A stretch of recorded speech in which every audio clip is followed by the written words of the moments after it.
शिव भगवान की आइए सब मिलके पुकारिए। ओम नमः शिवाय, ओम नमः शिवाय, हर हर भोले नमः शिवाय, नमः शिवाय, ओम नमः शिवाय, हर हर भोले नमः शिवाय। ओम नमः शिवाय, ओम नमः शिवाय, हर हर भोले नमः शिवाय। ओम नमः शिवाय, ओम नमः शिवाय, हर हर भोले नमः शिवाय। ओम नमः शिवाय, ओम नमः शिवाय, हर हर भोले नमः शिवाय। शिवाय, ओम नमः शिवाय, हर हर भोले नमः शिवाय। ओम नमः शिवाय, ओम नमः शिवाय, हर हर भोले नमः शिवाय। शिवाय, आप सब नमः शिवाय, हर हर भोले नमः शिवाय। ओम नमः शिवाय, ओम नमः शिवाय, हर हर भोले नमः शिवाय। नमः शिवाय, ओम नमः शिवाय, हर हर भोले नमः शिवाय। ओम नमः शिवाय, ओम नमः शिवाय, हर हर भोले नमः शिवाय। ओम नमः शिवाय, ओम नमः शिवाय, हर हर भोले नमः शिवाय। हर हर महादेव।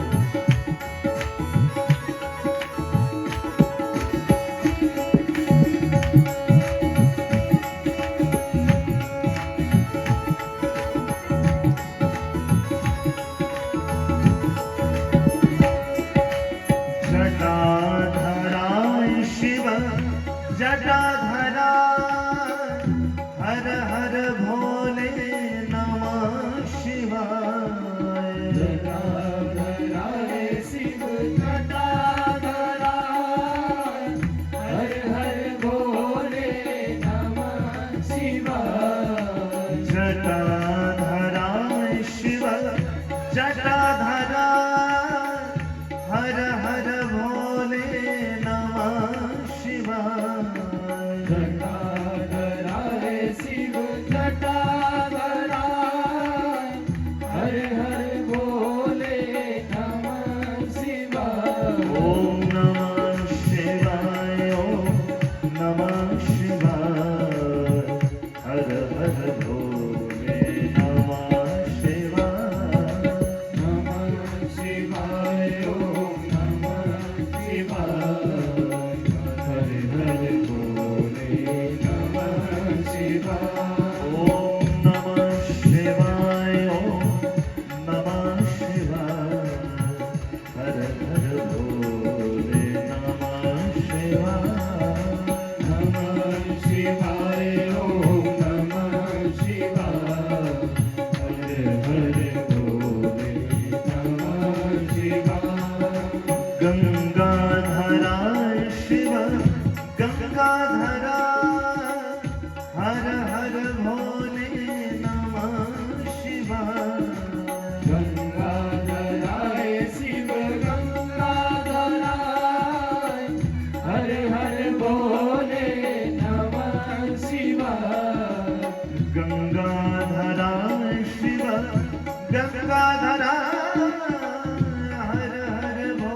सदा शिव भगवान की जय। नमः पार्वती पतये हर हर महादेव।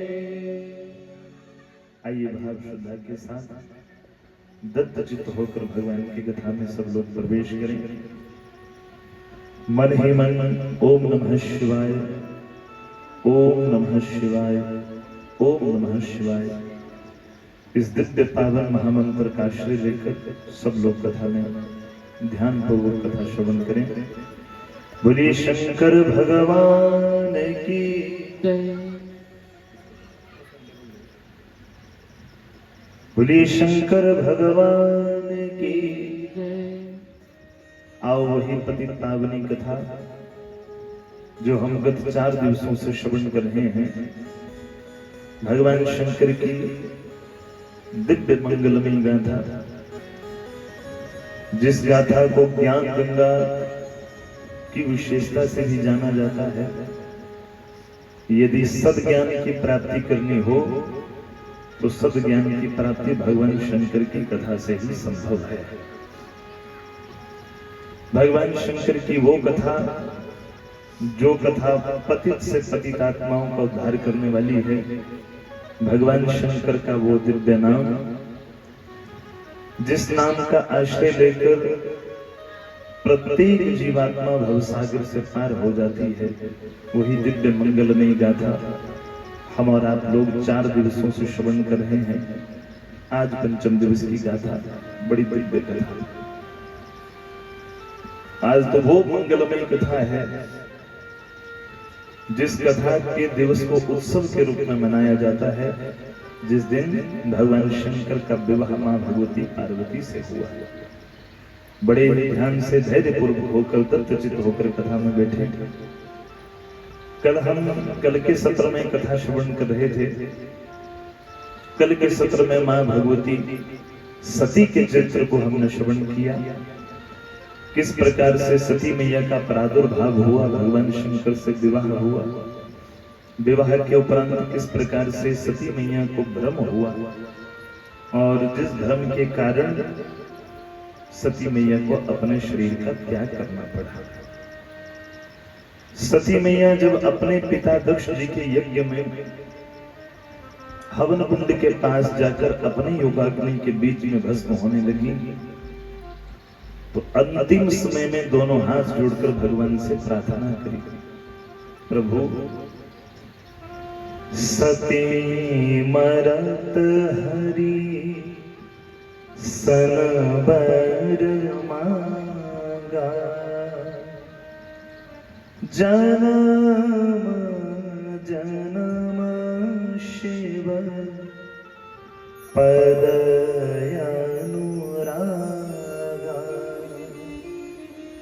अंतिम समय में दोनों हाथ जोड़ के प्रार्थना करी, प्रभु हो सकता है मेरी कही प्रार्थना भगवान शंकर स्वीकार करें या न करें, क्योंकि मैंने भगवान शंकर का अपराध किया है उनकी बात को न मानकर। परंतु प्रभु मुझे विश्वास है, भले ही मेरे भोले बाबा मेरी बात माने या ना माने, पर आप उनके स्वामी हैं, आपकी बात वो हमेशा मानेंगे ही मानेंगे। इसलिए राम जी का ध्यान करके प्रार्थना करी, प्रभु अंतिम मेरी एक ही इच्छा है, यदि मेरे ऊपर आपकी कृपा बने तो अगले जन्म में भी मैं जितने बार जन्म लेकर आऊं, प्रत्येक जन्म में मैं अपने भोले बाबा की ही दासी बनूं, प्रत्येक जन्म में मुझे मेरे भोले बाबा के चरणों की ही सेवा मिले। प्रभु ऐसा मुझे आशीर्वाद दो। उसी प्रार्थना के कारण अगले जन्म में मां भगवती का प्राकट्य हुआ कहां? श्री हिमाचल राजा के यहाँ। हिमाचल राजा की गाथा जब ब्रह्मा जी नारद जी को सुनाने लगे तो नारद जी ने कहा, पिताजी मां भगवती के प्राकट्य की कथा मुझे विस्तार से सुनाओ। बोले सुनो। जिन दक्ष जी की एक कन्या जिसका नाम स्वधा था, स्वधा का विवाह भला किससे हुआ था? पितरों से हुआ था। वाह, मेरे को बड़ी प्रसन्नता हुई कि आप लोग कथा में ही हैं। ये छोटी छोटी बातें याद रखने से पता चलता है कि कितने ध्यान से आप कथा सुन रहे हैं।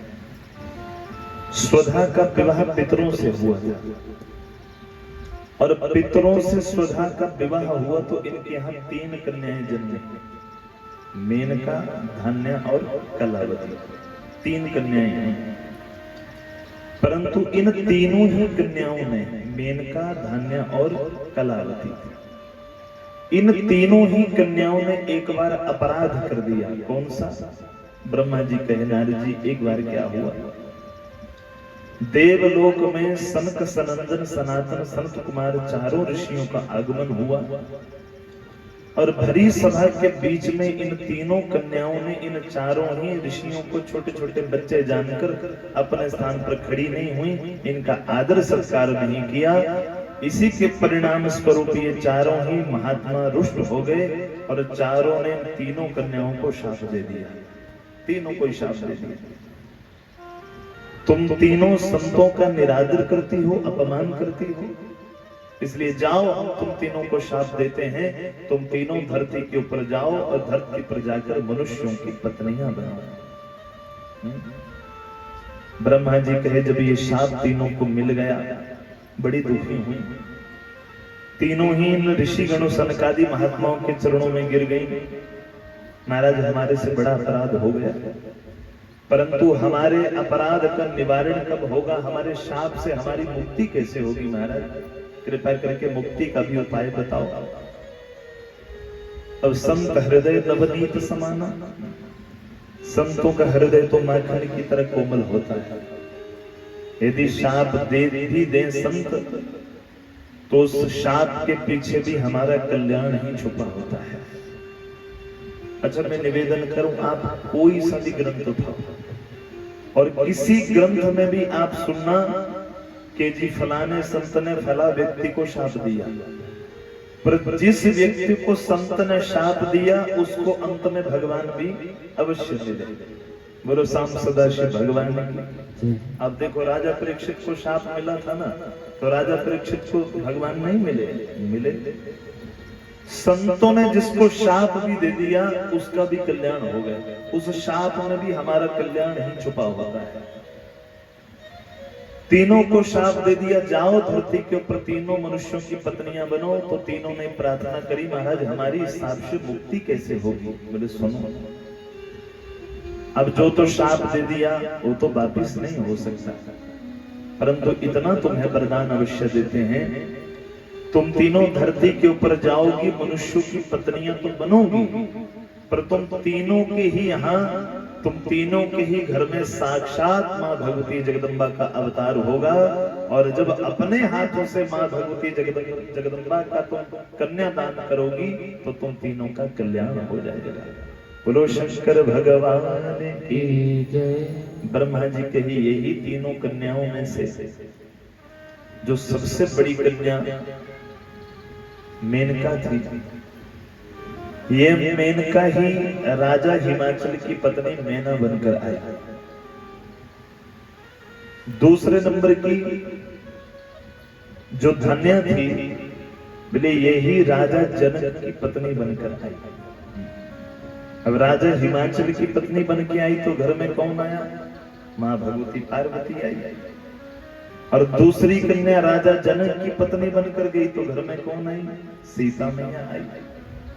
और तीसरी कन्या श्री वृषभानु जी की पत्नी बनकर गई तो घर में किसका प्राकट्य हुआ? श्री राधा रानी जी का प्राकट्य हुआ। और तीनों ही कन्याओं ने जब मां भगवती के स्वरूपों का कन्यादान किया तो तीनों की ही मुक्ति हो गई। बोले इनमें से ही जो सबसे बड़ी थी मेनका, ये राजा हिमाचल की पत्नी बनी मैना। राजा हिमाचल ने और मैना ने दोनों ने मिलकर मां भगवती की घोर तपस्या करी, मां भगवती की उपासना की। और जब मां भगवती प्रसन्न हो गई तो मां प्रकट हुई।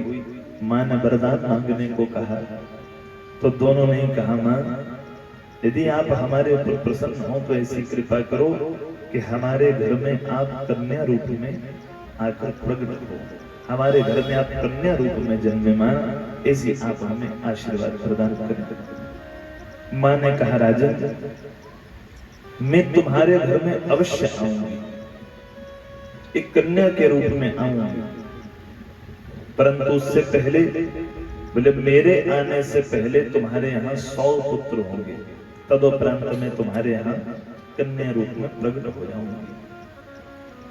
जो मां ने आशीर्वाद दिया था, मां भगवती की उपासना करते हुए, मां भगवती की तपस्या करते हुए अपने जीवन को बिताने लगे दोनों। परिणाम स्वरूप सबसे पहले 100 पुत्र हुए, जिनमें जो सबसे बड़ा पुत्र हुआ वो मैनाक पर्वत नाम का हुआ।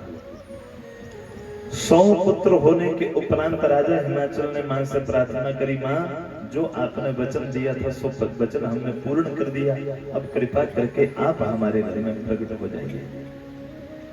100 पुत्रों के होने के बाद अब मां भगवती साक्षात जगदम्बिका ही राजा हिमाचल के यहाँ पुत्री रूप में आकर प्रकट हुई। बोलिए जगत जननी महामाया की जय, जगदम्बे भवानी मैया की जय।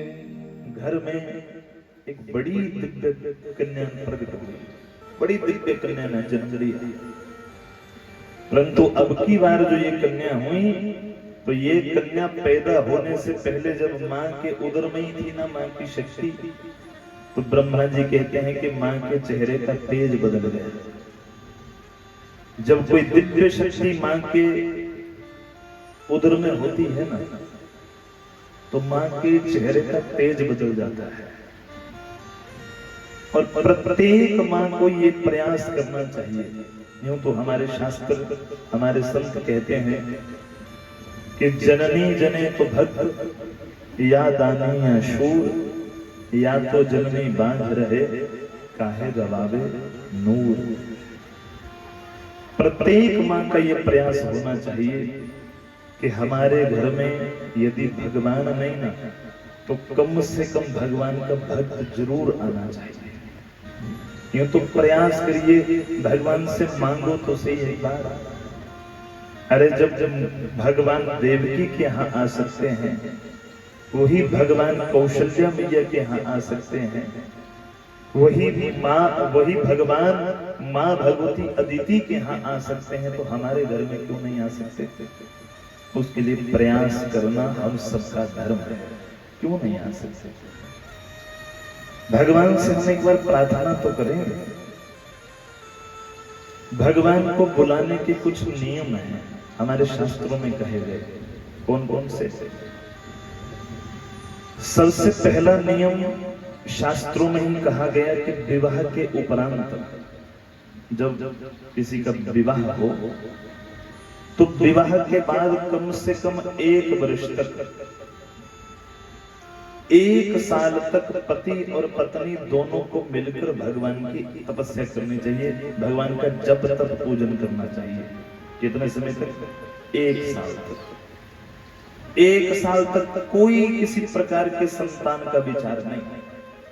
1 साल तक पति पत्नी को दोनों को मिलकर भगवान की तपस्या करनी चाहिए, खूब भगवान का भजन करना चाहिए।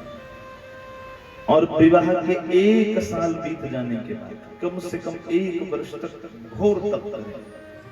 अब भले ही पति पत्नी ने किसी गुरु से गुरु दीक्षा मंत्र लिया हो, बड़ी अच्छी बात, न लिया हो तो जिस स्वरूप में आप भगवान को अपना इष्ट मानते हैं, उस इष्ट का ध्यान करते हुए पति पत्नी दोनों को मिलकर भगवान का भजन करना चाहिए 1 वर्ष तक। और 1 वर्ष बीत जाने के बाद, बोले 1 साल बीत जाने के बाद फिर संतान के विषय में विचार करना चाहिए।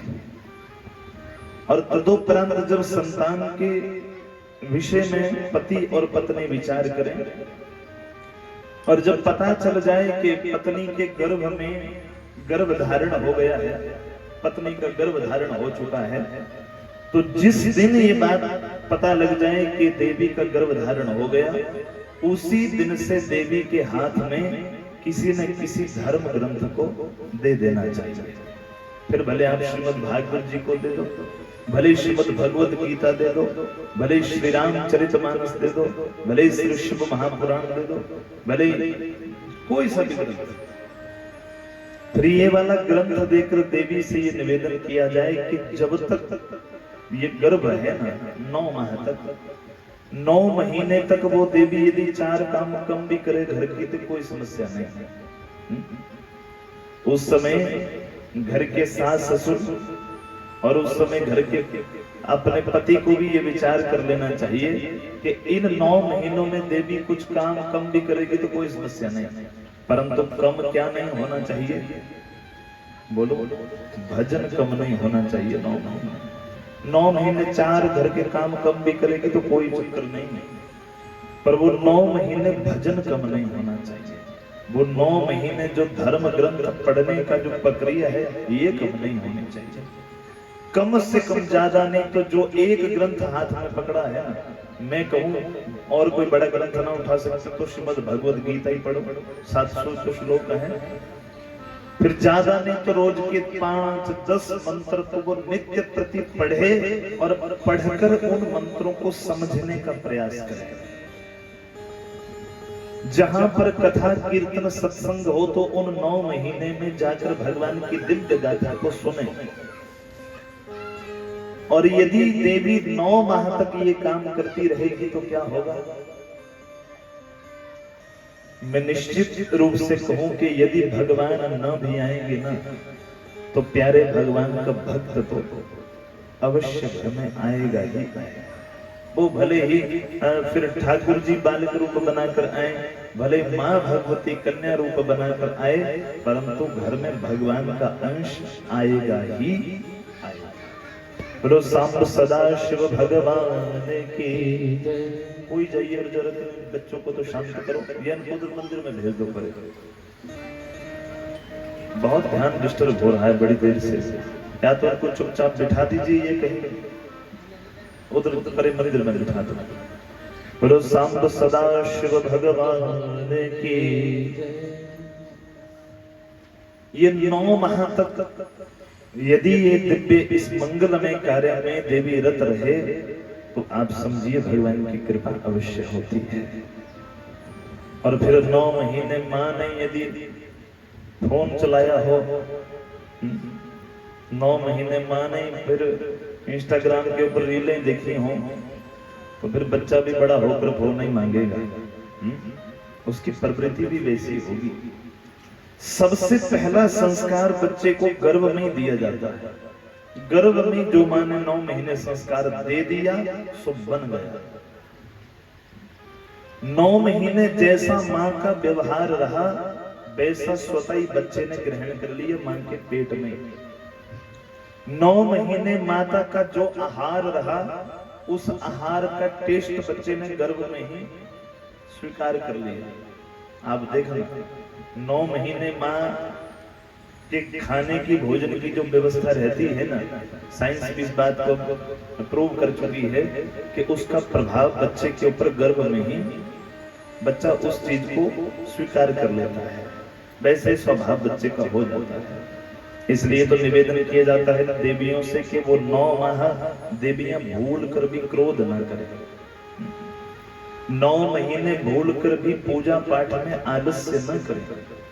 वो 9 माह जितना भगवान का भजन हो पाए उतना करना चाहिए, ताकि गर्भ में ही बच्चे को ऐसा संस्कार मिले, ताकि ये बच्चा जब हमारे घर में जन्मे तो वो तीनों कैटेगरी में से कोई एक तो होना चाहिए, या भक्त दानी या शूर, या तो बच्चा वो भगवान का परम भक्त हो। और मैं निवेदन करूं कि घर में ध्रुव जी और प्रहलाद जी जैसा एक भी बच्चा पैदा हो जाए ना तो वो अपनी सारी पीढ़ियों को तार देता है। आपने कथा सुनी होगी ध्रुव भक्त की। 5 साल का वो बच्चा जिसने भगवान की तपस्या करके भगवान को ही प्राप्त कर लिया।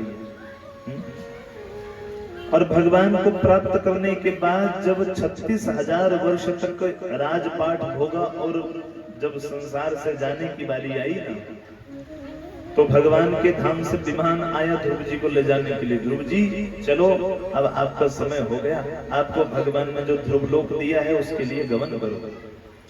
ध्रुव जी विमान के बीच में बैठे तो ध्रुव जी कहने लगे कि महाराज मैं चल तो पड़ूं, पर 2 मिनट के लिए रुकना जरा, मेरा एक बड़ा जरूरी काम रह गया। बोले कौन सा? बोले मैं तो चल पड़ा पर मेरी माँ पीछे रह गई। मैं अपनी माँ सुनीति को भी अपने संग ले जाना चाहता हूँ दुर्गलोक में। भगवान के पार्षदों ने कहा पगले तो कौन सी माँ की बात कर रहा है? बच्चा तो जिस माँ की बात कर रहा है ना, अरे आंखें उठा के तो देख, इस विमान से आगे आगे एक और विमान जा रहा है ना, उस विमान में तेरी माँ सुनीति ही तो जा रही है। बेटा जिस कुल में जिस घर में तेरे जैसा पुत्र पैदा हो जाए, फिर उन माता पिता को कभी ये सोच विचार करने की आवश्यकता नहीं होती। उन माता पिता को कभी ये सोच विचार करने की आवश्यकता नहीं कि हमारा क्या होगा, उनका तो स्वतः कल्याण हो जाता है। बोलो सांब सदा शिव भगवान की। या तो फिर घर में ध्रुव प्रहलाद जैसा भक्त हो, या फिर घर में ऐसा शूरवीर पैदा हो, ऐसा शूरवीर पुत्र जो अपने देश की रक्षा के लिए अपने प्राणों को भी न्यौछावर करने के लिए तैयार हो जाए, ऐसा शूरवीर हमारे घर में पैदा होना चाहिए। अभी हाल में ही कुछ 10, 15, 20 दिन पहले, 1 महीना पहले आपने सब अपने न्यूज चैनल्स के ऊपर देख रहे थे, जिन माताओं के बच्चे वहां बॉर्डर पर खड़े थे ना, वहां से मिसाइलें आ रही थी, बम गिर रहे थे। सोचो कई दिनों तक उन घरों में चूल्हा तक नहीं जला। वो माता पिता बेचारे रोज टेलीविजन के सामने देखते थे कि कहीं वहां मिसाइल तो नहीं गिर रही जहां हमारा बच्चा है। ऐसे बच्चे जो अपनी जान का भी प्रवाह ना करें अपने देश की रक्षा के लिए, ऐसे शूरवीर हमारे घर में होने चाहिए। या फिर दानवीर कर्ण की तरह दानी हो, दानवीर राजा बलि के जैसे दानी होने चाहिए। जब दान की बारी आए तो पुनः हट के किसी प्रकार का विचार न करें। इनको अरविंद जी आगे ले आओ सबको, जितने भी हैं पीछे सबको आगे ले आओ। इधर आओ सब लोग, आगे आओ, आगे आओ सब लोग। बोलो सांब सदा शिव भगवान की जय। इधर आओ और आगे आओ, और आगे आओ, इधर आओ, इधर बैठो, यहाँ पे आओ, यहाँ पे जल्दी आओ, दौड़ के इधर बैठो, सब लोग इधर बैठो, जल्दी दौड़ के। बोलो सांब सदा शिव भगवान की जय।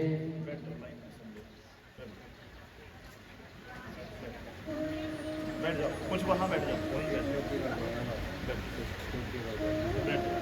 आप दोनों भी बच्चा नीचे बैठो, अभी तो सुनो मेरी बात, उधर मुंह करके बैठो, उधर मुंह करके बैठो। और अब 1 मिनट के लिए भी आवाज आई है, इधर पिच भी करने, उधर उधर मुंह कर सीधे होकर बैठो। अब 1 मिनट के लिए भी आवाज आई है, बिल्कुल चुप शांत हो।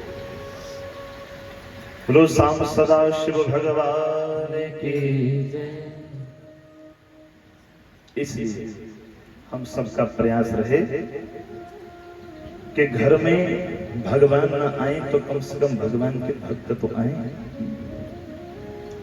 माँ भगवती जगदम्बा, जब माँ भगवती की शक्ति माँ के गर्भ में थी तो सब देवताओं ने आकर माँ की स्तुति करी, गर्भ स्तुति माँ की करी। सब देवी देवता आए, हाथ में पुष्प लेकर माँ भगवती की उपासना करने लगे। आई गिरि नंदिनी नंदित मेदिनी विश्व विनोदिनी नंदिनुते, गिरिवर विंध्य शिरोदिनी वासिनी विष्णु विलासिनी जिष्णुनुते, भगवती हेशिति कंठ कुटुंबिनी भूरि कुटुंबिनी भूरि कृते, जय जय हे महिषासुरमर्दिनी रम्य कपर्दिनी शैलसुते, जय जय हे महिषासुरमर्दिनी रम्य कपर्दिनी शैलसुते। माँ की गर्भ में स्तुति की, माँ भगवती का प्राकट्य हुआ। और माँ भगवती का प्राकट्य जब हुआ तो सोचिए, जहां सारे संसार की जननी आ गई हो, उस घर में भला किस चीज की कमी रह सकती है। जिस घर में साक्षात जगदम्बिके ही आकर विराजमान हो गई, उस घर में तो किसी चीज की कमी नहीं हो सकती।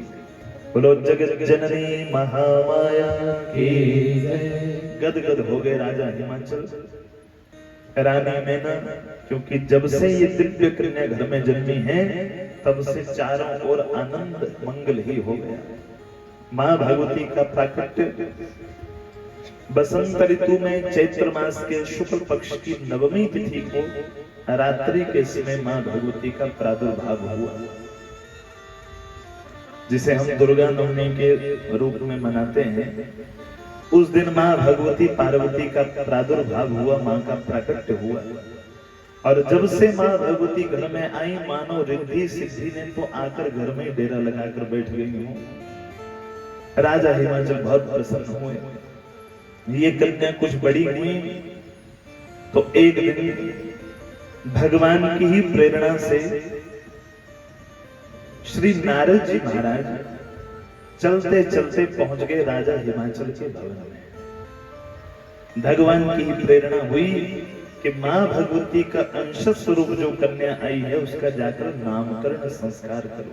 अभी तक माँ का कोई नामकरण संस्कार नहीं हुआ था। नारद जी घर में आए तो नारद जी को देखकर, नारद जी का दर्शन करके राजा हिमाचल ने नारद जी का खूब आदर सत्कार किया। पूजन करके षोडशोपचार पूजन दिव्य आसन के ऊपर नारद जी को विराजमान किया। नारद जी वो दिव्य मूर्ति हैं जिनको जीवन में नारद जी मिल गए, वो भले भागवत जी की कथाएं हों, चाहे श्री शिव महापुराण की, भले श्री रामचरितमानस की, भले श्रीमद देवी भागवत जी की, जिनको जीवन में नारद जी मिल गए समझो उनको भगवान मिल गए। अच्छा, माँ भगवती पार्वती के गुरु जी कौन थे? बोलो, नारद जी ना। जिनको नारद जी मिल गए जीवन में समझो उनको भगवान मिल गए। इतने दिव्य ऋषि थे, इतने दिव्य संत थे श्री नारद जी महाराज। और श्रीमद् भागवत जी के कथा के अनुसार यदि हम समझें तो नारद जी तो साक्षात विष्णु भगवान की अंशावतार थे। और एक हम लोग हैं, हमारे गांव में कोई सबसे चुगलखोर आदमी हो ना, जो सबकी चुगली करता हूं, मतलब तू मेरा नारद ही है। मतलब नारद जी की हमने कहा विशेषता बना के रखी है चुगलखोर से, जो सबसे बड़ा चुगलखोर है वो नारद ही है। परंतु नारद जी ऐसे नहीं है, ये हमारा भ्रम है, हमारी भ्रांति है।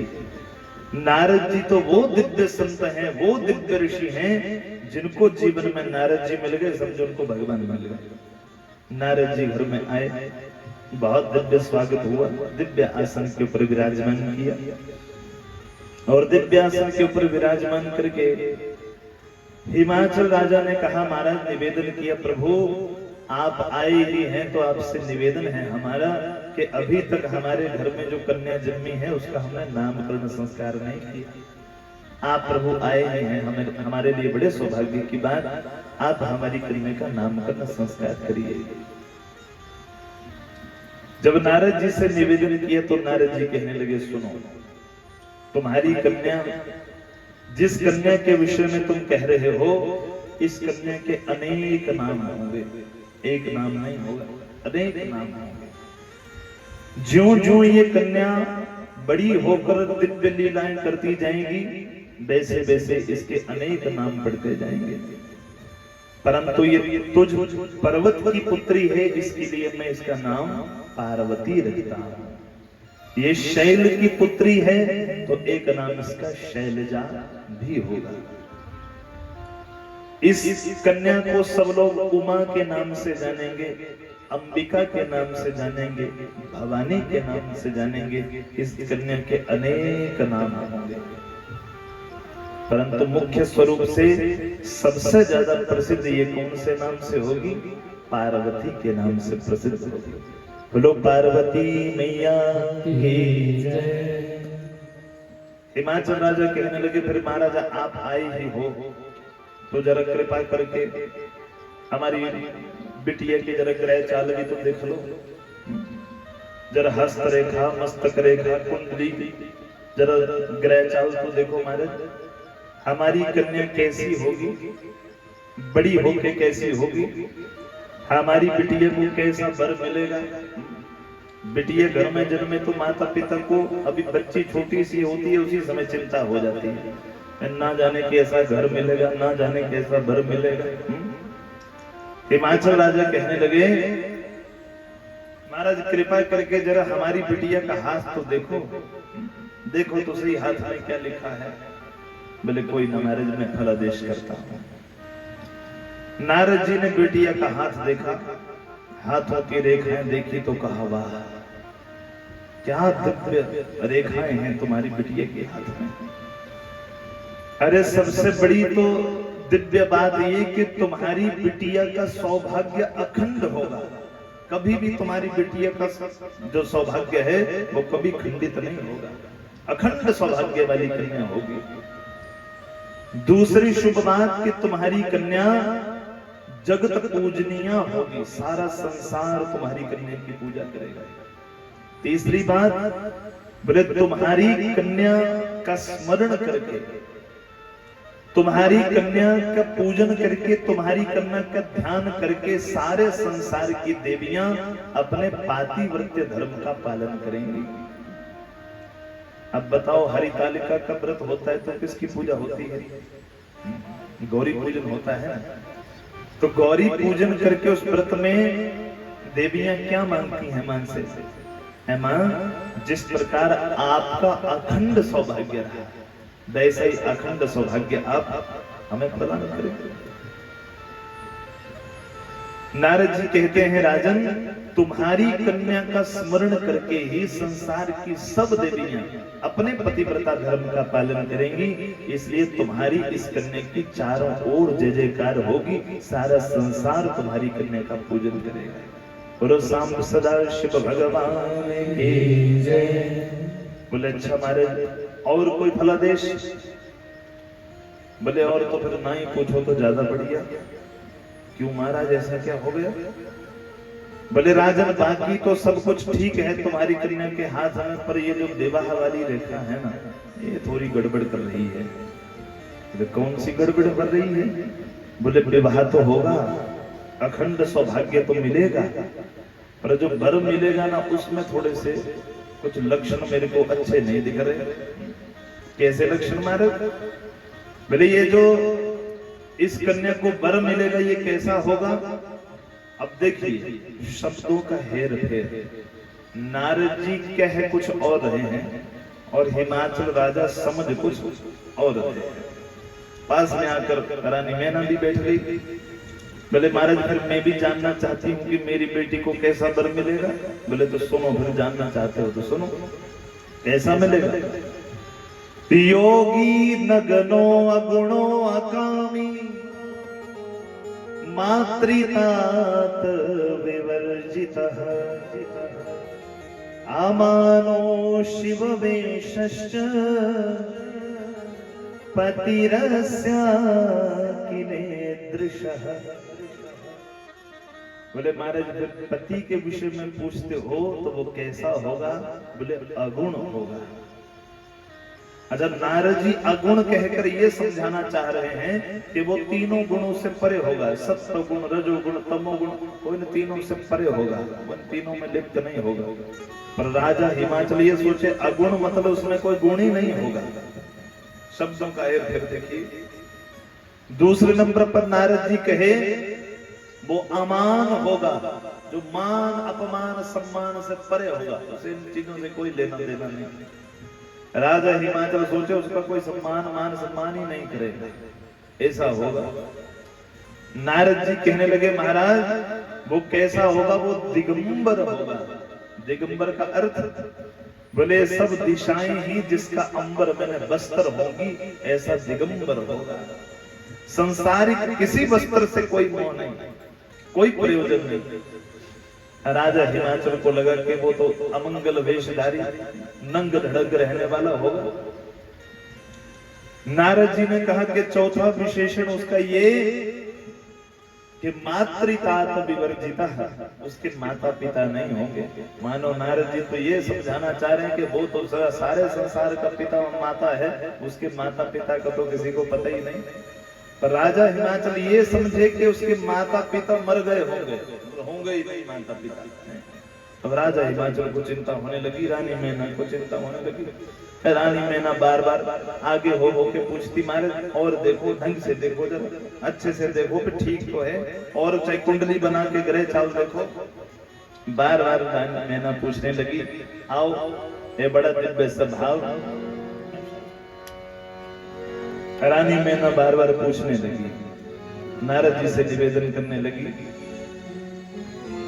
बोलो शंकर भगवान की जय।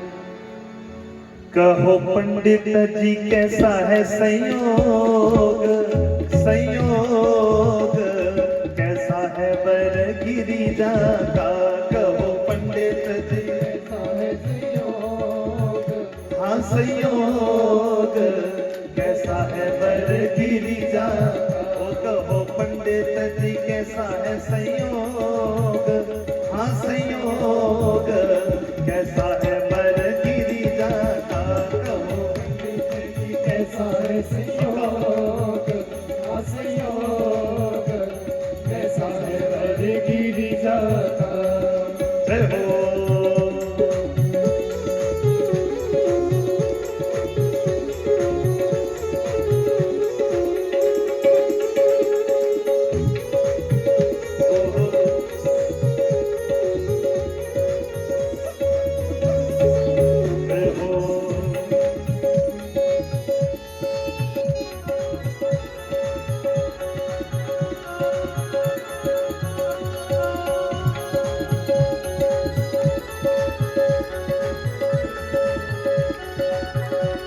नारद जी ने देखा हाथ की रेखा तो कहने लगे, कहा नारद ने देख के रेखा, रेखा में कुछ काला।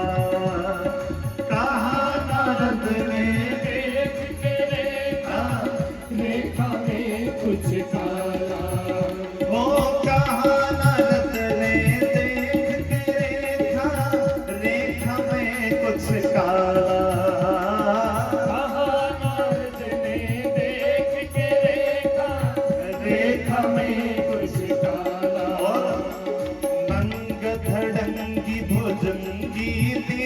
निर्गुण इसका है घर वाला।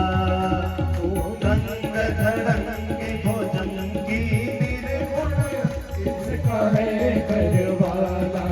वो इसके भाग्य में, इसके भाग्य में, इसके भाग्य में लिखा है वियोग। हाँ वियोग ऐसा है वर गिरिजा का। कहो पंडित जी कैसा है संयोग, हाँ संयोग कैसा है वर गिरिजा का। वो कहो पंडित जी कैसा है संयोग।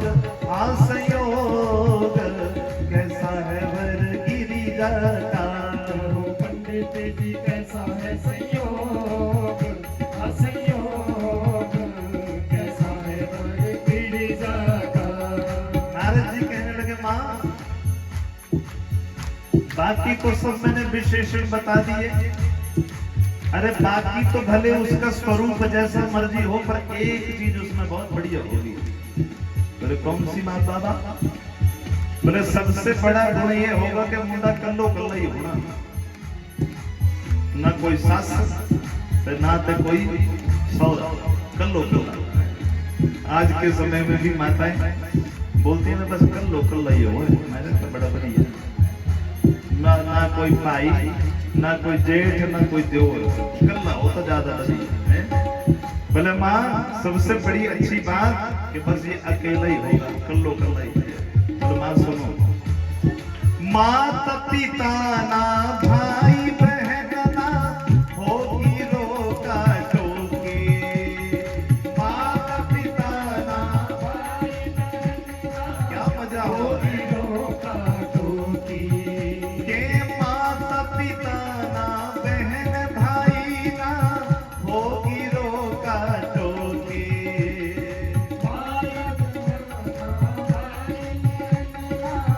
होगी रोका टोकी। ओ राज करेगी गिरिजा बिटिया, यश गए त्रिलोकी।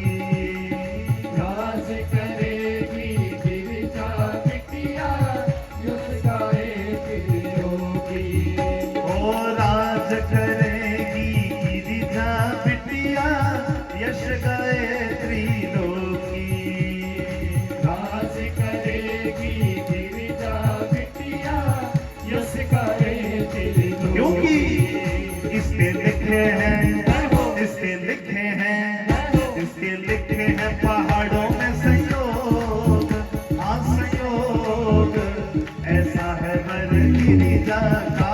कहो पंडित जी कैसा है संयोग, हाँ संयोग कैसा है वर गिरिजा का। ओ कहो पंडित जी कैसा है संयोग।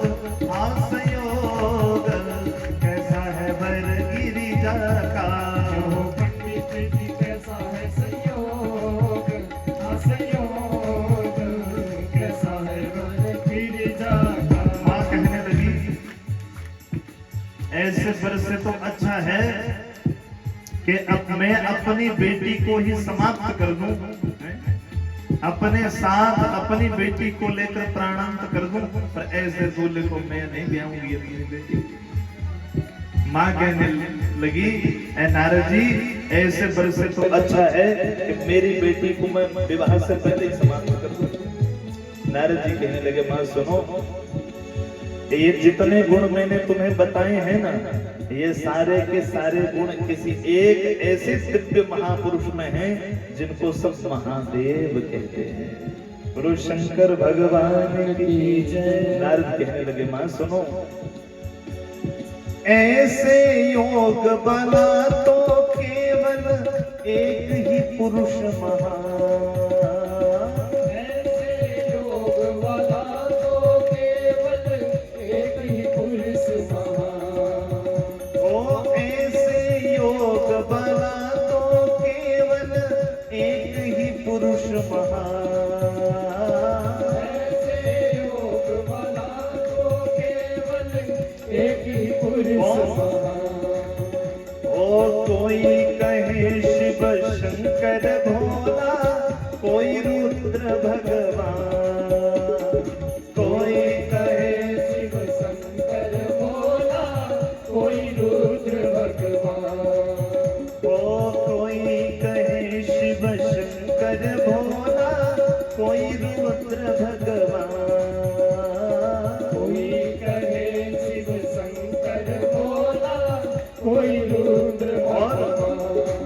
वो जब मिले वो न, जब मिले वो न, जब मिले वो न रहे कोई रोग, हाँ रोग, ऐसा है वर गिरिजा का। ओ पंडित जी कैसा है संयोग, हाँ संयोग, कैसा है वर गिरिजा का। वो कहो पंडित जी कैसा है संयोग, हाँ संयोग, कैसा है वर गिरिजा का। ओ पंडित जी कैसा है संयोग, हाँ संयोग, कैसा है वर गिरिजा माँ का। कहने लगी, ना जाने हम दोनों के पिछले जन्म के कौन से ऐसे कर्म रहे हो जो ये ऐसी बेटियां हमें मिली और हमारी बेटी की कुंडली में हाथ में ऐसी रेखाएं पड़ गई। माँ कहने लगी, नारद जी ये तो बहुत बड़ा अपराध हो गया, ये तो बहुत चिंता की बात हो गई। माँ कहने लगी, कहे मैं ना ये कैसी कन्या जो बाबुल पर भारी, कहे मैं ना ये, ऐसी कन्या जो बाबुल पर भारी, वो कहे मैं ना ये कैसी कन्या जो बाबुल पर भारी, कहे मैं ना ये कैसी कन्या जो बाबुल पर भारी। वो ऐसे बरसे तो राखूं मैं सारी उम्र कवारी, ऐसे बरसे तो राखूं मैं सारी उम्र क्योंकि तुम्हारी। वो क्या कहेंगे, क्या कहेंगे, क्या कहेंगे मधुबहरी लोग, हाँ लोग, कैसा है वर गिरिजा का। पंडित जी कैसा है संयोग, हाँ संयोग, कैसा है वर गिरिजा का। वो कहो पंडित जी कैसा है संयोग, हाँ संयोग, कैसा है वर गिरिजा का। ओ पंडित जी कैसा है संयोग, हाँ संयोग, कैसा है वर गिरिजा का। वो पूजा करते हैं, पूजा करते हैं, पूजा करते हैं जाकी तीनों लोग, हाँ लोग, ऐसा है वर गिरिजा का। पूजा करते हैं तीनों लोग, ऐसा है वर गिरिजा का। वो कहो पंडित जी कैसा है संयोग, हाँ संयोग, कैसा है वर गिरिजा का। ओ पंडित जी कैसा है संयोग, हाँ संयोग, कैसा है वर गिरिजा का। ऐसा है वर गिरिजा का, कैसा है वर गिरिजा का। ऐसा है वर गिरिजा का, कैसा है वर गिरिजा का। ऐसा है वर गिरिजा का, कैसा है वर गिरिजा का। ऐसा है वर गिरिजा का। कैसा है वर गिरिजा का। बोल शंकर भगवान की, पार्वती मैया की जय।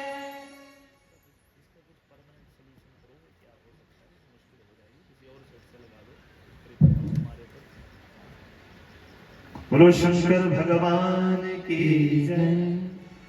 नारद जी ने पूरा फलादेश कह के सुना दिया। मां क्या कहूं मैं, अरे जो जो फलादेश था वो सब कह के सुना दिया। और जब सारा फलादेश सुनाया तो मां मीना ने विचार कर लिया, बोले अब भले जो मर्जी हो जाए, ऐसे वर के साथ तो मैं नहीं ब्याहूंगी, भले सारी उम्र मेरे को कवारी रखनी पड़े। अरे जो जो ये गुण, जो जो विशेषताएं नारद जी ने बताई हैं, ऐसे वर्षे के साथ ब्याह करने से तो अच्छा है सारी उम्र में अपने घर में पाल लूंगी, कोई समस्या नहीं, मैं नहीं करूंगी अपनी बेटी का ब्याह। ये दिव्य उपदेश दिया तो राजा हिमाचल ने नारद जी को उठाया और जरा अकेले में ले गए, पर्दे में ले गए। बोले नारद जी, ये जो आपने जितना भी बताया है बर का चक्कर, इसका कुछ शांति करने का भी उपाय है? कोई उपाय से पाए हो? पाठ पूजा, मां मृत्युंजय का पाठ, कोई दुर्गा पाठ, जिससे बर बदला जा सके, ऐसा कुछ उपाय हो तो बताओ।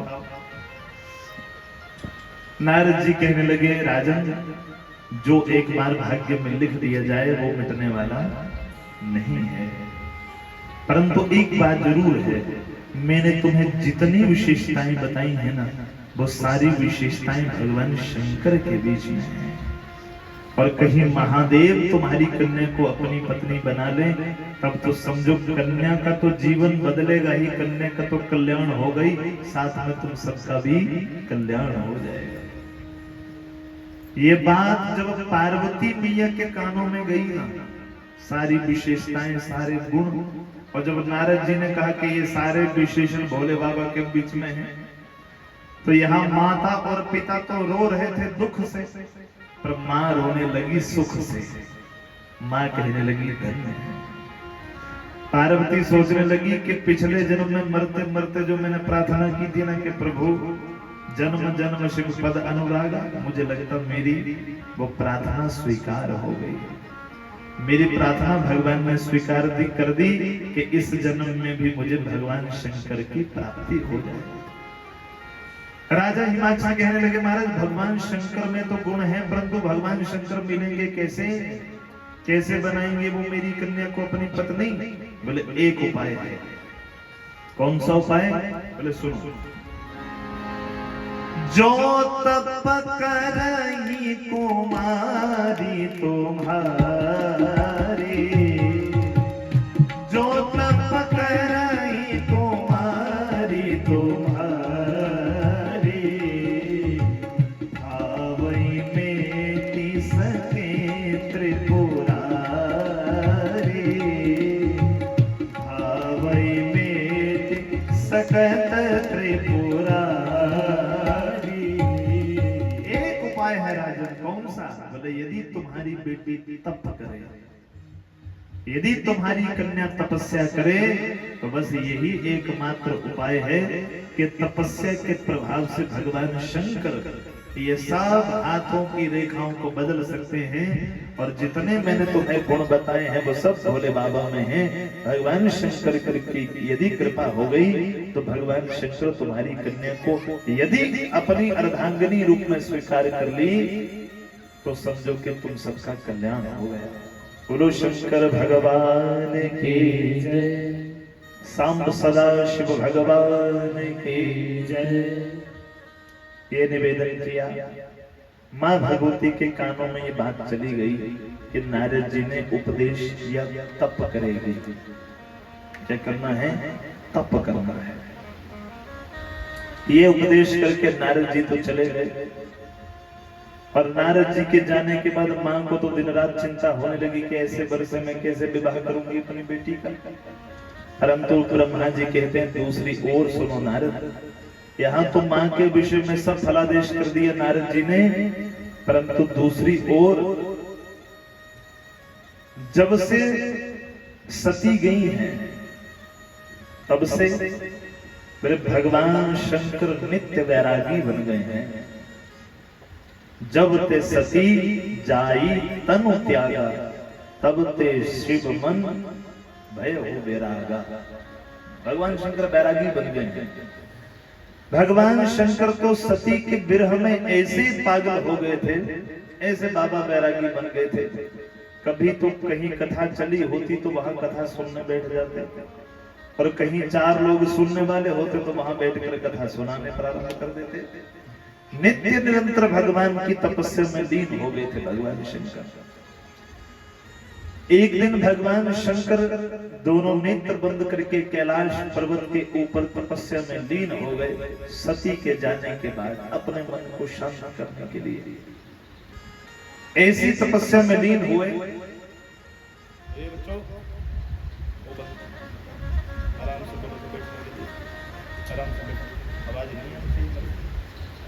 बोलो शंकर भगवान की जय, सांब सदा शिव भगवान की जय। शंकर भगवान तपस्या में लीन हो गए थे और बहुत समय के बाद बोले जब भगवान शंकर के नेत्र खुले तो भगवान शंकर के श्रम बिंदु गिरा, पसीने की एक बूंद गिरी। और भगवान शंकर जब तपस्या से उठे, भगवान शंकर का एक श्रम बिंदु धरती के ऊपर गिरा तो बोले यही श्रम बिंदु एक बालक के रूप में परिवर्तित हो गया, एक बालक बन गया। और जो ये बूंद धरती के ऊपर गिरी और ये बालक बन गया, तुरंत धरती मैया ने एक देवी का रूप धारण किया और ये धरती मैया भगवान शंकर के सामने आकर प्रकट हो गई। भगवान शंकर से कहने लगी, प्रभु यदि आप मुझे ये आज्ञा दें तो ये जो पुत्र आपने मुझ धरती को प्रदान किया है, ये इस पुत्र का पालन पोषण में धरती करना चाहती हूँ, ये मेरे पुत्र के नाम से कहा है। भगवान शंकर ने कहा ठीक है, ऐसा ही। धरती ने एक देवी का रूप बनाया और भगवान शंकर की श्रम बिंदु से जो पुत्र पैदा हुआ धरती के ऊपर, धरती इस बच्चे का पालन पोषण करने लगी और धरती के ही नाम से धरणी गर्भ संभूतम विद्युत कांति प्रभु, धरती का ही पुत्र, भूमि का ही ये पुत्र आगे चलकर कहाया गया, जिसका नाम पड़ा भौम, मंगल ग्रह। यही भौम जब बड़ा हुआ तो इस भौम ने भगवान शंकर का घोर तप किया और घोर तपस्या करने के बाद भगवान शंकर जब प्रसन्न हुए तो भगवान शंकर ने ही वरदान दिया और 9 ग्रहों के बीच में, ये पहले तो 7 ही ग्रह थे, ये राहु केतु भी बाद में बने और मंगल के आने से पहले 6 ही ग्रह थे। तो भगवान शंकर ने ये 7वां ग्रह बनाया, कौन? मंगल ग्रह, जो भगवान शंकर का ही पुत्र था, जो भगवान शंकर ने भूमि को अर्पण किया, धरती को अर्पण किया।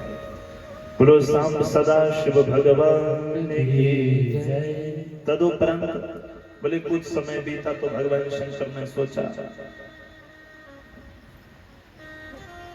भगवान शंकर ने सोचा कि कैलाश पर्वत के ऊपर रहूंगा तो बार बार मुझे सती की याद आती रहेगी, बार बार मन दुखी होगा कि यहाँ बैठती थी, यहाँ बार बार ये सारी उसकी वस्तुएं देखकर मुझे सती की याद आती रहेगी।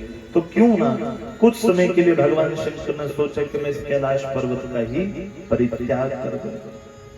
भगवान शंकर ने कुछ समय के लिए कैलाश पर्वत का परित्याग कर दिया और भगवान शंकर भजन करने के लिए हिमालय पर्वत के ऊपर आ गए। जो भगवान शंकर हिमालय पर्वत के ऊपर तपस्या करने आए और जब राजा हिमाचल को पता चला कि भगवान शंकर मेरे ही राज्य में हिमालय पर्वत के ऊपर तपस्या करने आए हैं, तो राजा हिमाचल अपने सब मंत्री परिषद को लेकर गए और जिस स्थान पर भगवान शंकर तपस्या के लिए बैठे वहां जाकर भगवान शंकर का पूजन किया, भगवान शंकर का खूब आदर सम्मान किया। और राजा हिमाचल कहने लगा, प्रभु आप मेरे राज्य में तपस्या करने के लिए आए हैं, तो प्रभु मैं आपसे निवेदन करना चाहता हूं कि आप यहाँ पर इस पर्वत के ऊपर आकर बिना किसी चिंता के तपस्या करो महाराज, परंतु मेरा निवेदन यह है कि मुझे ये आज्ञा प्रदान करें कि मैं नित्य प्रति आकर आपके चरणों की सेवा करता रहूं, कर पाऊं।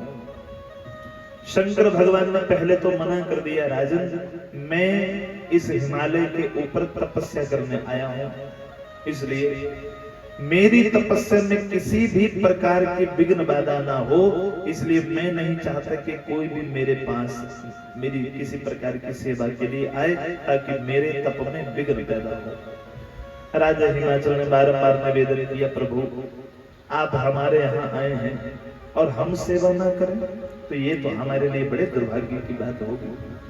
प्रभु आप हमें कुछ ऐसा आशीर्वाद प्रदान कर दो, ऐसी आज्ञा प्रदान कर दो, हम आपकी तप की ऐसी व्यवस्था बनाएंगे, मैं कुछ पहरेदारों को हमेशा के लिए यहाँ तैनात कर दूंगा कि आपके तप में किसी प्रकार का कोई विघ्न न हो, परंतु प्रभु आपकी चरण सेवा के लिए मैं नित्य प्रति आना चाहता हूँ। शंकर भगवान बोले ठीक है आपकी जो इच्छा है, परंतु बस एक बात का ध्यान रखना, मेरी तपस्या में किसी प्रकार का विघ्न नहीं होना चाहिए, ठीक है। नित्य प्रति राजा हिमाचल अपने मंत्री परिषद के साथ जाते, भगवान शंकर की चरण सेवा करते, भगवान शंकर के लिए भोजन की व्यवस्था करते, कंद मूल फल लेकर आते, नित्य प्रति भगवान शंकर को प्रणाम करते, भगवान शंकर का पूजन करते।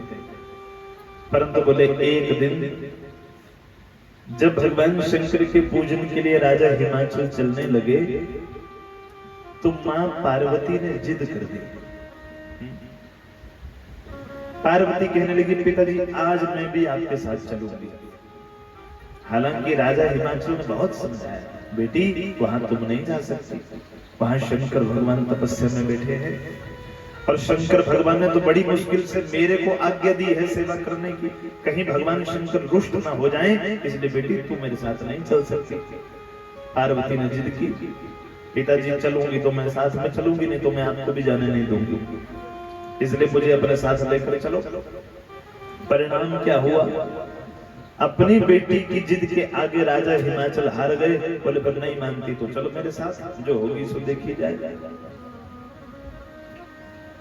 बिटिया पार्वती को संग लेकर राजा हिमाचल चले गए हिमालय पर्वत पर, जहां भगवान शंकर तपस्या कर रहे थे। ये कथा बड़ी दिव्य है, बड़े ध्यान से सुनना। बोलो शंकर भगवान की जय। कल मैंने निवेदन किया था और 2-4 मिनट भाषण भी दिया था एक ही बात पे कि जब लोग पंडाल में आए और जाएं तो अपने ध्यान को यहीं रखा करो जहां रहना चाहिए। 1 मिनट में नजरें घूम जाती हैं, कौन आया कौन गया, किसी ने बात की, किसी ने क्या बोला, तो कृपा करके अपने ध्यान को भगवान शंकर के चरणों में रखें। बोलो शंकर भगवान की जय, सांब सदा शिव भगवान की जय। देखो जब तक वक्ता का ध्यान कथा में न होना तब तक कथा नहीं हो सकती, तब तक कथा नहीं हो सकती, तब तक व्यथा हो सकती है। व्यथा समझते हो ना? तब तक वक्ता व्यथा कर सकता है, कथा नहीं कर सकता। इसलिए मैं निवेदन करता हूं कि बीच में डिस्टरबेंस नहीं होनी चाहिए। अब कभी ये बच्चे नहीं हट रहे, अब ये चुप कराए बड़ी मुश्किल से, तो बीच में आवाजाही लगी होती है। अब जो कोई आया गया तो आप सबकी नजरें, अब जब से वो एंट्री हुई वहां से लेकर पूरी स्कैनिंग, जब तक कोई यहाँ से आकर वापस नहीं चला गया तब तक पूरा देखते रहते कौन आया कौन गया। अब क्या करें, कैसे ध्यान, आप सबका ध्यान भंग होगा तो वक्ता को तो पहले ही भंग हो जाएगा। और जब तक वक्ता डूब कर कथा ना करे, वक्ता स्वयं उस एक एक दृश्य को देखकर कथा ना करे, तब तक कथा नहीं हो सकती, तब तक व्यथा हो सकती, कथा नहीं हो सकती। बोलो शंकर भगवान की जय। और मैं तो ऐसा शिक्षक रहा हूं कि जब हमारी क्लास में बच्चों का ध्यान नहीं होता था ना, तो उस दिन मैं पढ़ाता ही नहीं था। छोड़ो पर आज आपका मन नहीं तो कोई पढ़ाना है, मारो मस्ती, कोई गल नहीं। पढ़ाना तब है जब बच्चों का ध्यान भी हो कि टीचर बोल क्या रहा है, शिक्षक पढ़ा क्या रहा है। तो बच्चों का ध्यान ही नहीं तो क्या बेफालतू में पढ़ाना है, वो सब उनके सिर के ऊपर से ही चला जाएगा। इसलिए अपने ध्यान को कथा में रखें। बोलो शंकर भगवान की जय, सांब सदा शिव भगवान की जय। पार्वती ने जिद की, पिताजी मैं आपके साथ चलूंगी। पार्वती चली गई पिताजी के साथ, कहां, जहां भगवान शंकर तपस्या कर रहे थे। और जो पार्वती को देखा भगवान शंकर ने, भगवान शंकर क्रोधित हो गए। राजन, मैंने पहले ही कहा था कि मेरी तपस्या में किसी प्रकार का विघ्न नहीं होना चाहिए और तुमने मेरी आज्ञा का उल्लंघन किया है। राजा हिमाचल कहने लगे, महाराज मैंने कौन सा उल्लंघन कर दिया, मैंने तो आपकी तपस्या में किसी प्रकार का भंग नहीं किया। मैं तो मात्र, मेरी बच्ची बेचारी जिद कर रही थी कि मैं भी चलूंगी साथ में, तो मैं साथ में ले आया, तो नहीं मानती तो चलो मेरे साथ। इसमें महाराज कौन सा विघ्न हो गया। शंकर भगवान कहने लगे, सुनो, मैं ब्रह्म हूं और मैं प्रकृति से परे हूं, मैं ब्रह्म हूं। और एक तपस्वी के लिए सबसे बड़ी बात क्या है, उसको सबसे बड़ी ध्यान रखने वाली बात कौन सी है कि वो प्रकृति के चक्र में कहीं उलझ ना जाए, उसकी तपस्या भंग ना हो जाए। शंकर भगवान कहने लगे, सुनो राजन, माया रूपा स्मृता नारी विद्वत भी वेद पार गई, युवती तु विशेषण विघ्न करती तपस्वी नाम। शंकर भगवान कहने लगे राजन, एक जो नारी स्वरूप है ना, ये तपस्वी की तपस्या में विघ्न करने वाला होता है। माया रूपा स्मृता नारी, नारी का जो स्वरूप है वो माया स्वरूप है। इसलिए तपस्वी को इस माया से बच के रहना चाहिए ताकि उसकी तपस्या में किसी प्रकार का विघ्न न हो। प्रत्येक नारी माया स्वरूपा है और विद्वत भी वेद पार गई है। जो वेद मार्ग पर चलने वाले तपस्वी हैं वो सदा सर्वदा इस माया रूप से दूर रहते हैं। और स्त्री रूपा में भी युवती तु विशेषण, जो नव युवती देवी हो उससे तो तपस्वी को दूर रहना चाहिए, प्रकृति से तपस्वी को दूर रहना चाहिए, माया रूप से दूर रहना चाहिए। कौन कह रहा है? शंकर भगवान। और पास में कोने में खड़ी पार्वती सब सुन रही है, अभी कुछ नहीं बोली। शंकर भगवान जब क्रोधित होने लगे, मैंने तुम्हें पहले ही कहा था कि कोई ऐसा काम मत करना जिससे मेरी तपस्या भंग हो। मैं प्रकृति से परे हूं, मैं परब्रह्म हूं। 2-4 बार ये बात बोली तो पार्वती कहने लगी पिताजी को, पिताजी जरा आप पीछे हटना, मैं जरा करती हूँ इनसे 2-2 हाथ मैं करती हूँ, जरा वार्तालाप। आपको तो जवाब ही देने नहीं आ रहा है। पिताजी को पास से साइड में किया, पार्वती आगे बढ़ी। बोले बाबा क्या बोल रहे हो? बोले मैंने कहा कि आप तुरंत यहाँ से चली जाओ। क्यों? बोले तुम प्रकृति रूपा हो और मैं प्रकृति से परे हूं। अच्छा अच्छा ठीक ठीक, प्रकृति से परे। अच्छा मैं आपसे एक प्रश्न करूं? बोले हाँ पूछो। बोले बाबा तुम कह रहे हो कि मैं प्रकृति से परे हूं, मैं ब्रह्म हूं, तो मैंने तो सुन रखा है कि ब्रह्म की परिभाषा तो होती है कि बिनु पद चलत सुनत बिनु काना, कर बिन कर्म करत विधि नाना। मैंने तो ये सुन रखा है कि ब्रह्म की परिभाषा ये है कि बिनु पद चलत सुनत बिनु काना, जो बिना पैर के चलने वाला है, बिना कान के सुनने वाला है। कर बिन करत करत बिन विधि नाना, जो बिना हाथों के सारे कर्म करने वाला है उसको परब्रह्म कहते हैं। तुम कह रहे हो कि मैं परब्रह्म हूँ, मैं प्रकृति से परे हूँ, तो तुम तो बोल भी रहे हो, सुन भी रहे हो, देख भी रहे हो, क्रोध भी कर रहे हो, शांत भी हो रहे हो, तो फिर तुम कैसे प्रकृति से परे हुए? तुम कैसे परब्रह्म हुए? अरे बाबा तुम कह रहे हो कि मैं प्रकृति से परे हूं, प्रकृति तुम्हारे साथ युक्त है तब तो तुम बोल रहे हो। प्रकृति से तुम युक्त हो तब तो हमें देख पा रहे हो, प्रकृति से युक्त हो तब तो हमारी बातें सुन पा रहे हो, फिर कैसे प्रकृति से दूर हो गए?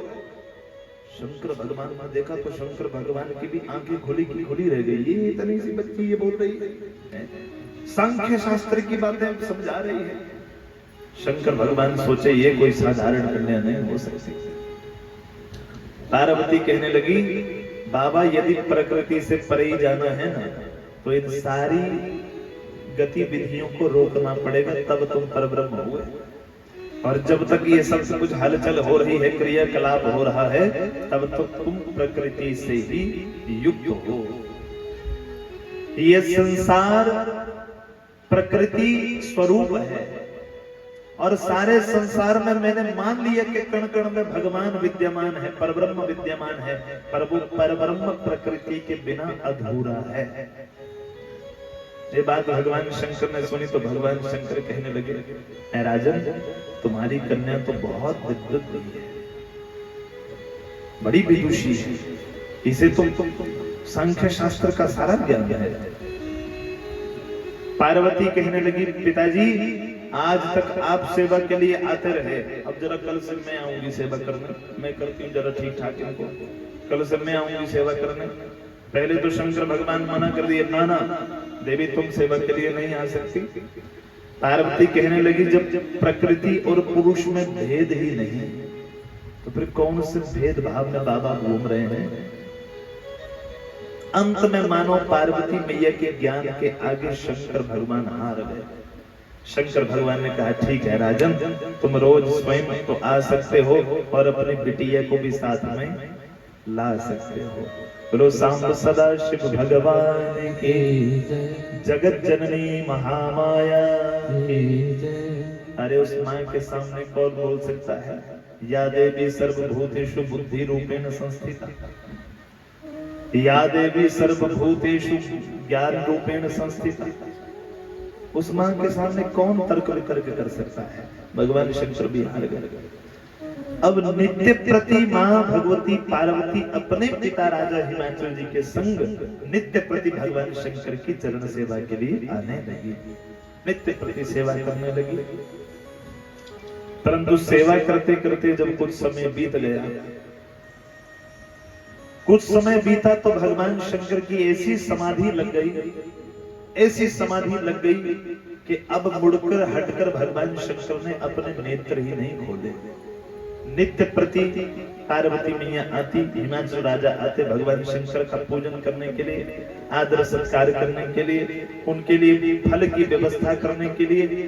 परंतु उन्होंने आकर देखा कि ना जाने कितने दिन बीत गए पर भगवान शंकर ने मुड़ के नेत्र ही नहीं खोले। भगवान शंकर की समाधि लग गई। उसी समय ब्रह्मा जी कहते हैं, नारद, उस ही समय धरती के ऊपर एक तारक नाम का असुर पैदा हुआ, तारक नाम का दैत्य पैदा हुआ।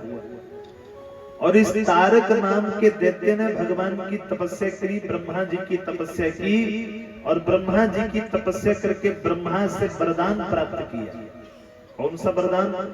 बोले जब ब्रह्मा सामने प्रकट हुए तो तारकासुर कहने लगा, मुझे प्रभु ऐसा वरदान दो कि मैं अमर हो जाऊं। ब्रह्मा ने कहा, अमर तो मैं ही नहीं तो तेरे को कैसे बना दूं?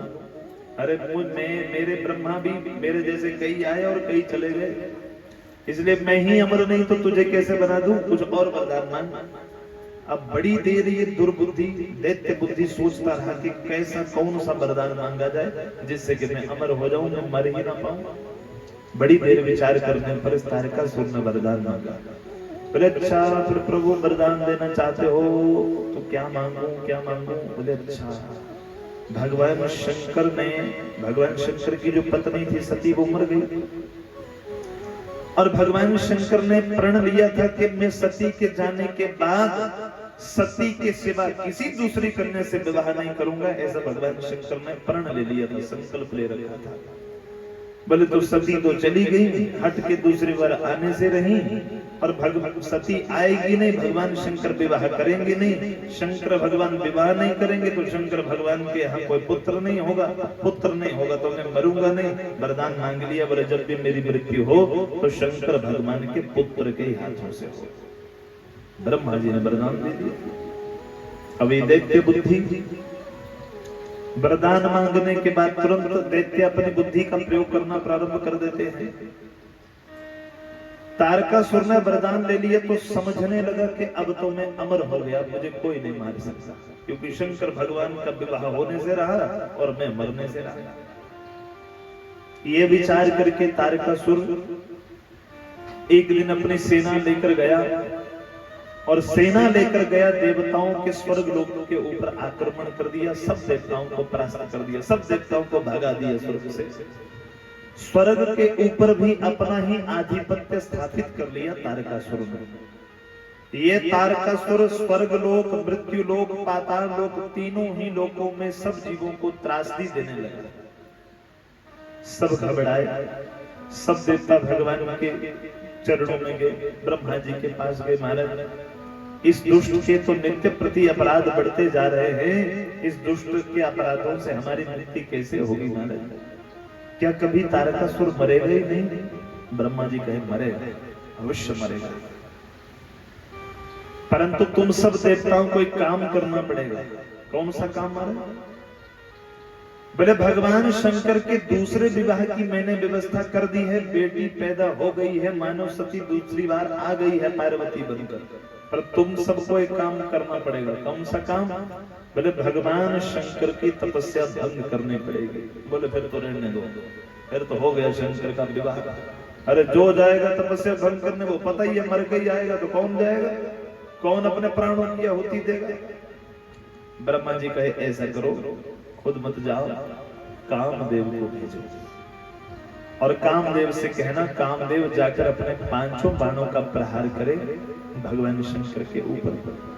और भगवान शंकर का जब एक बार समाधि खुल जाए, नेत्र खुल जाए, तो तुम सब देवता जाकर भगवान शंकर के चरणों में गिर जाना, प्रभु हम तारकासुर के अपराधों से बड़े दुखी हो रहे हैं, आप कृपा करके विवाह कर लीजिए। देवताओं ने ठीक वैसा किया। कामदेव को कहा, ऐ कामदेव आप जाओ और जाकर भगवान शंकर की समाधि को भंग करो।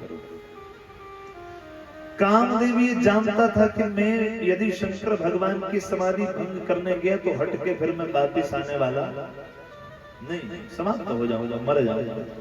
परंतु फिर भी कामदेव ने परोपकार की इच्छा से, अरे कोई बात नहीं, मेरा प्राणांत भी हो जाए तो कोई समस्या नहीं, परंतु यदि मेरे मरने से सब देवताओं का कार्य पूर्ण हो जाए तो कोई बात नहीं, मैं मरने के लिए भी तैयार हूं।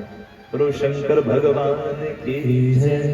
कामदेव चले और चलते चलते उस स्थान पर पहुंचे जहां भगवान शंकर समाधि में लीन थे। कामदेव आया और कामदेव एक आम के वृक्ष के ऊपर चढ़ा और आम के पत्तों के पीछे छुपकर कामदेव ने अपना धनुष और 5 बाण लिए और 5 ही बाणों का प्रहार भगवान शंकर के ऊपर कर दिया। परिणाम भगवान शंकर के नेत्र खुल गए और 2 ही नहीं खुले, तीसरा नेत्र भी खुल गया। जो भगवान शंकर के नेत्र खुले, भगवान शंकर चारों ओर देखने लगे, किसने मेरी समाधि भंग की, किसने मेरी तपस्या भंग की। ऊपर नीचे दाएं बाएं देखा, कोई नहीं दिखा।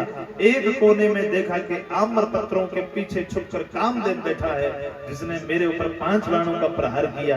भगवान शंकर ने अपना तीसरा नेत्र खोला और तीसरे नेत्र से जो ज्वालाग्नि निकली उसने कामदेव को जलाकर भस्म कर दिया। बोलो सांब सदा शिव भगवान की जय, भक्तवत्सल भगवान की जय।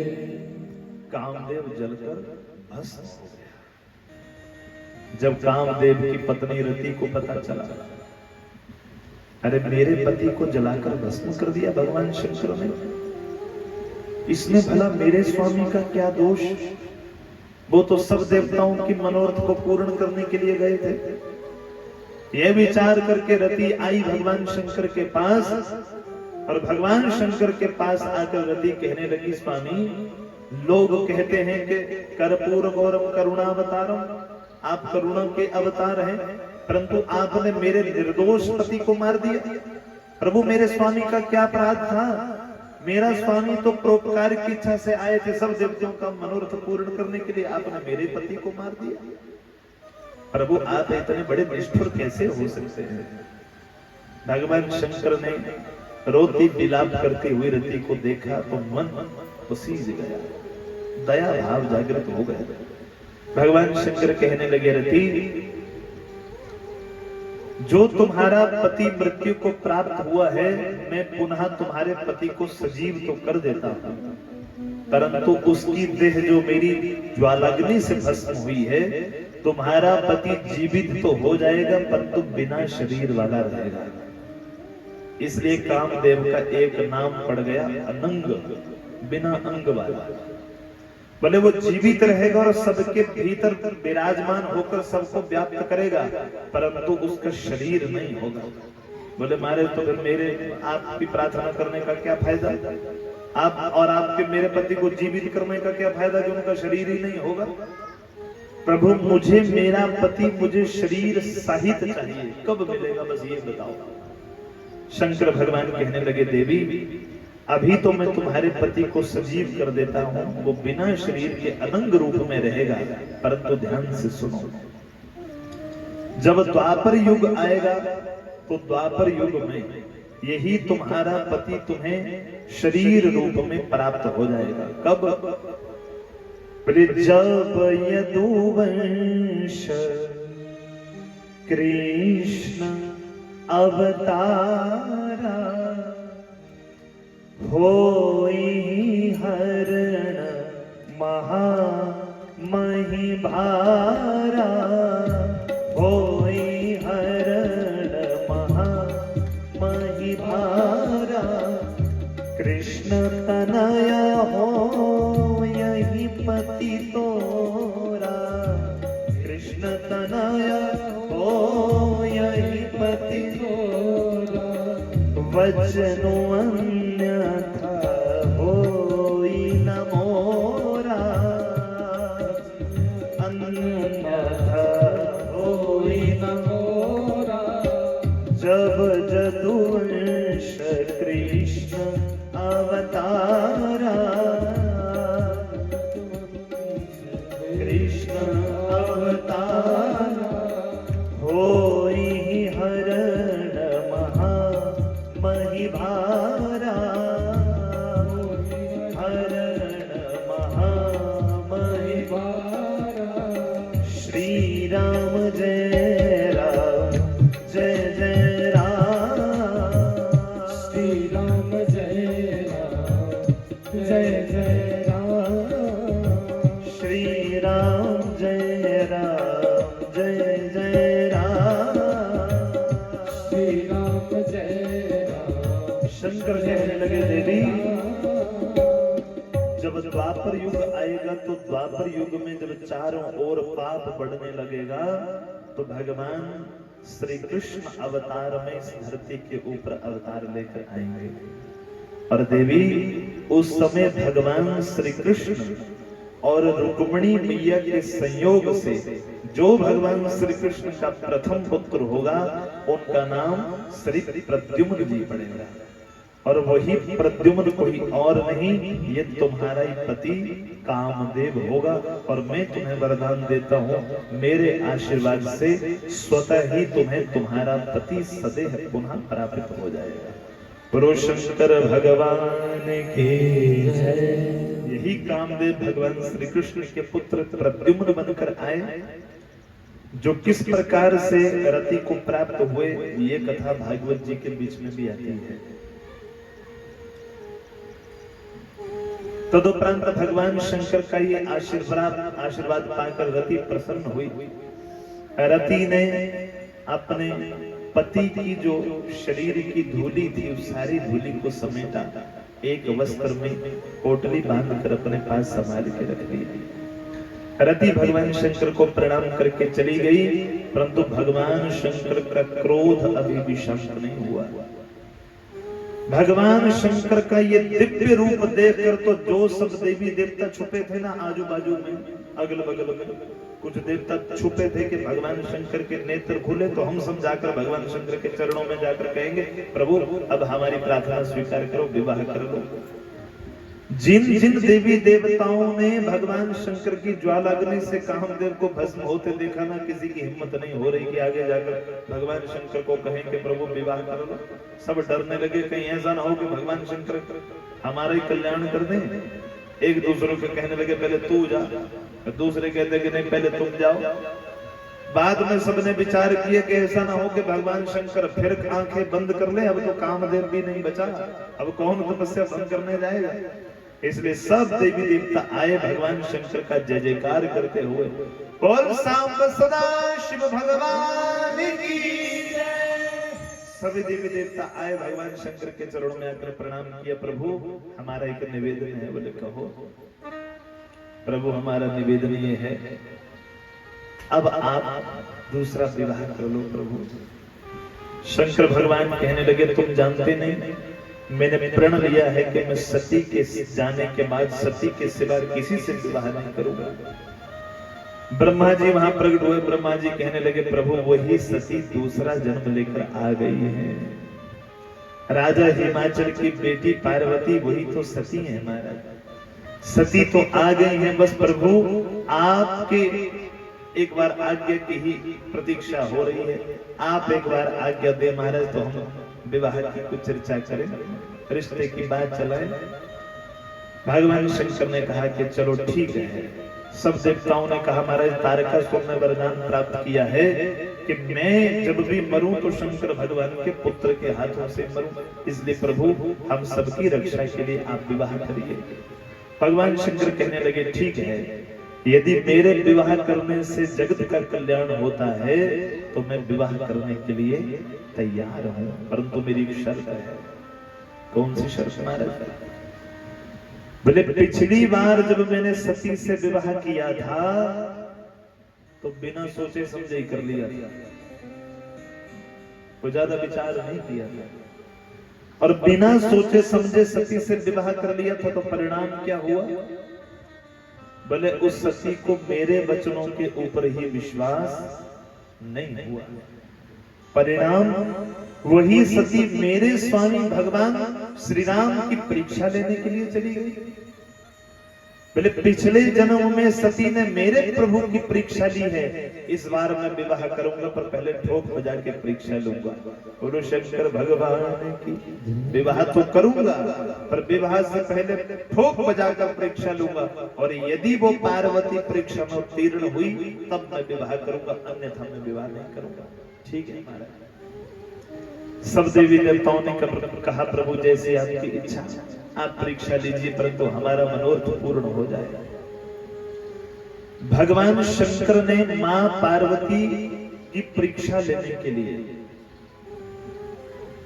सप्तऋषियों को भेजा। इससे पहले ही एक प्रसंग और रह गया बड़ा दिव्य।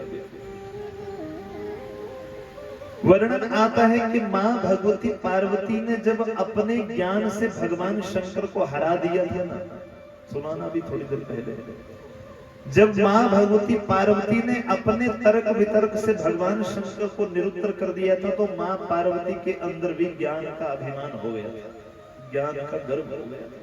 मैंने भगवान शंकर को निरुत्तर कर दिया। भले ये ज्ञान का अभिमान कब नष्ट हुआ? जब मां भगवती पार्वती के सामने ही भगवान शंकर ने अपना तीसरा नेत्र खोलकर कामदेव को भस्म कर दिया, तो उसी ज्वालाग्नि के साथ मां भगवती पार्वती का ज्ञान भी जाता रहा। मां पार्वती के अंदर जो ज्ञान का अभिमान था वो भी समाप्त हो गया था। अरे ये तो प्रभु बड़े खतरनाक है, जिन भगवान को मैं साधारण समझ रही थी ये भगवान तो अनंत है, ये सचमय परब्रह्म है। ये जानकर मां पार्वती ने ये प्रण ले लिया था कि मैं भगवान शंकर की अर्धांगिनी तो बनूंगी, परंतु भगवान शंकर की अर्धांगिनी बनने के लिए मुझे जितनी तपस्या करनी पड़े मैं करूंगी। तो पार्वती जब ये सारा दृश्य देखकर घर गई, तो घर जाकर माता पिता से आज्ञा ली, मां मुझे आज्ञा दो, मैं वन में जा रही हूँ तपस्या करने के लिए, भगवान शंकर को पति रूप में प्राप्त करने के लिए। और जब पार्वती तपस्या के लिए चली थी, तो उसी समय वहां पर श्री नारद जी, पुनः नारद जी का आगमन हुआ था, और नारद जी ने ही आकर पार्वती को गुरु मंत्र की दीक्षा दी थी, गुरु मंत्र प्रदान किया था। ए देवी, बिना मंत्र के भगवत प्राप्ति होने वाली नहीं है, इसलिए मैं तुम्हें गुरु मंत्र देता हूँ, इस गुरु मंत्र के आश्रय तुम भगवान शंकर की तपस्या करो, एक दिन तुम्हारा मनोरथ अवश्य पूर्ण होगा। मां पार्वती जो गुरुजी ने मंत्र दिया था, उसी मंत्र का आश्रय लेकर पार्वती मैया ने घोर तप किया। कितना तप किया? बोले प्रथमम फल भोगेन द्वितीयम पर्ण भोजनैः। अब सोचिए मां भगवती पार्वती ने कितना घोर तप किया। बोले पहला वर्ष जब तपस्या का था, पहला साल, तो पहले साल में पार्वती ने सब भोजन को त्याग दिया, मात्र नित्य प्रति थोड़े से फलों का आहार करती और तपस्या में लीन हो जाती। फल भक्षण करके ही एक साल तक तपस्या करी, परंतु भगवान शंकर प्रसन्न नहीं हुए। जब दूसरा साल प्रारंभ हुआ, तो दूसरे साल में पार्वती ने फलों का भी परित्याग कर दिया, मात्र सूखे पत्ते ग्रहण करके पार्वती मैया ने तप किया, परंतु अभी भी भगवान शंकर प्रसन्न नहीं हुए। और कुछ वर्ष और बीत गए, तो मां भगवती पार्वती ने जब सूखे पत्तों को भी भोजन करना, उनका आहार करना छोड़ दिया, तो अब ऐसी तपस्या में लीन हो गई कि सब प्रकार से भोजन का त्याग करके मात्र अपने श्वास का ही आहार बनाकर मां भगवती पार्वती भगवान की तपस्या करने लगी। वर्षों बीत गए तपस्या करते। सोचो, जिस मां भगवती पार्वती को जो साक्षात जगदंबिका का ही स्वरूप थी, उनको भगवान शंकर का इतना कठिन तप करना पड़ा, तो हमारी और आपकी तो गिनती नहीं है। एक हम और आप लोग हैं, यदि एक सोमवार भी का भी व्रत कर देना, एक सोमवार को भी यदि भूखे रह जाए तो शाम को शंकर भगवान के पास पहुंच के कहते तेरे चक्कर में भूखे मरे हैं पूरा, अब हमारा काम बनना चाहिए। ऑर्डर मार देते हैं। और एक सोमवार तो छोड़ो, कहीं किसी ने गलती से 16 सोमवार के व्रत कर लिए ना,